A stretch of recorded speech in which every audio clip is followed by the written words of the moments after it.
On this exam, page 124 here. Guys, we're going to be reading 1 Samuel 30 from the New International Version, also known as the NIV version.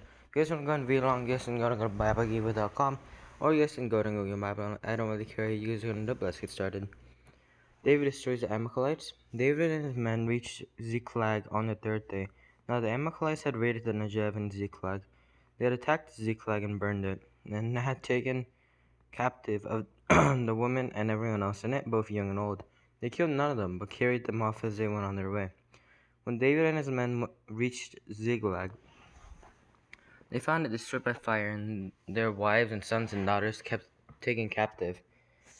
So David and his men wept aloud until they had no strength left to weep.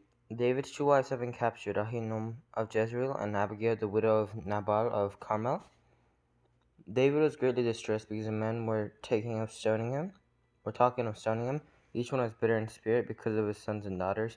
But David found strength in the Lord his God. Then David said to Abiathar the priest, the son of Ahimelech, "Bring me the ephod." Abiathar brought it to him. And David inquired of the Lord, "Shall I pursue this raiding party? Will I overtake them?" "Pursue them," he answered. "You will certainly overtake them and succeed in the rescue." David and the 600 men with him came to Besor Valley, where some stayed behind. 200 of them were too exhausted to cross the valley, but David and the other 400 continued the pursuit.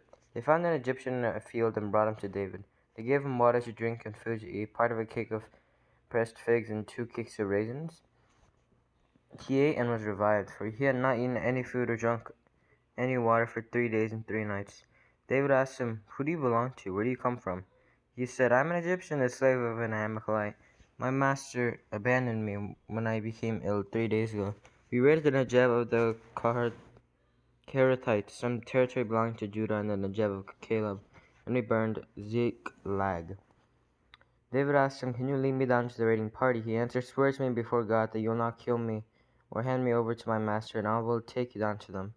He led David down, and there they were, scattered over the countryside, eating, drinking, and reveling, because of the great amount of plunder they had taken from the land of the Philistines and from Judah.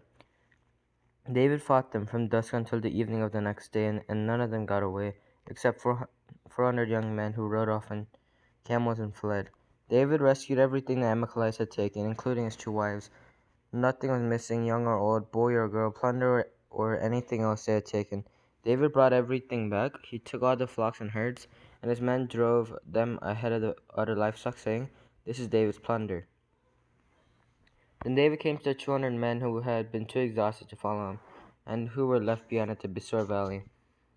And they came out to meet David and the men with him. As David and his men approached, he asked them how they were. But all the evil men and troublemakers among David's followers said, "Because they did not go out with us, we will not share with them the plunder we received. However, each man may take his wives and children and go."